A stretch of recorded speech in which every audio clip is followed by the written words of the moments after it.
Welcome to Today of All Days, episode 80. Are you wearing protection?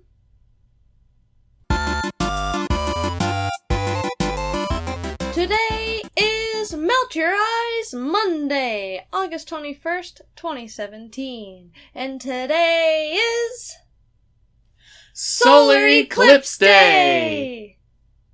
Now, it is not an actual holiday, but we, at Today of All Days, feel that it is extremely important to spread the word as far and wide as absolutely possible.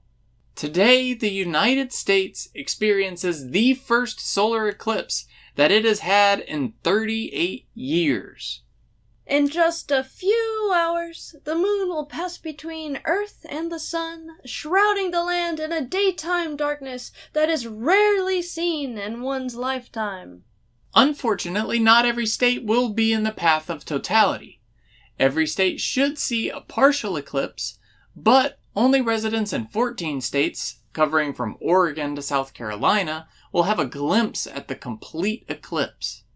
One of the earliest recorded solar eclipses occurred on October 22nd, 2134 BC in China.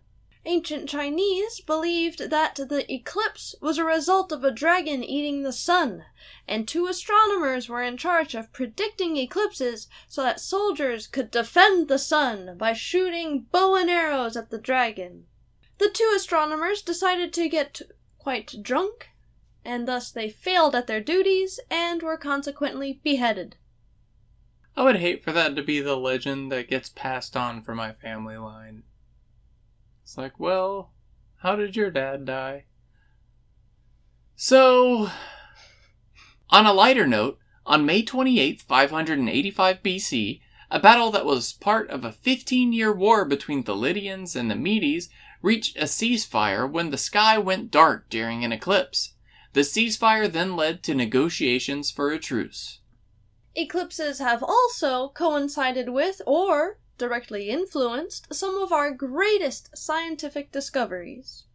In 1915, Einstein published his theory of relativity, which, if accurate, would mean that objects in space influence the objects around them.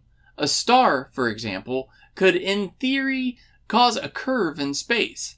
This would then cause light from other objects to follow the curve instead of following a straight path from the object. The sun's size and proximity to Earth make it a perfect object with which to test the theory. Viewing any other light would be impossible, however, due to its sheer brightness. Impossible unless there's an eclipse! In 1919, Sir Arthur Eddington and fellow astronomers measured the positions of stars near the sun during the eclipse and compared these measurements to their typical positions. The findings corresponded with predictions made using Einstein's theory, proving that objects do, in fact, influence space-time around them. Am I influencing space-time right now? Very, very slightly. 2 episodes ago, we discussed how an eclipse led to the discovery of helium. Solar eclipses give us a new perspective of the sun, moon, and our very own planet. The discoveries that have been made, the historic decisions that have changed the future of nations, and the natural phenomena that have coincided with the eclipses of the past have all captivated the minds and hearts of mankind for millennia. As you view the eclipse, imagine how our history may be being written on this day. Today of all days. Today of all days. And we will see y'all tomorrow. Bye.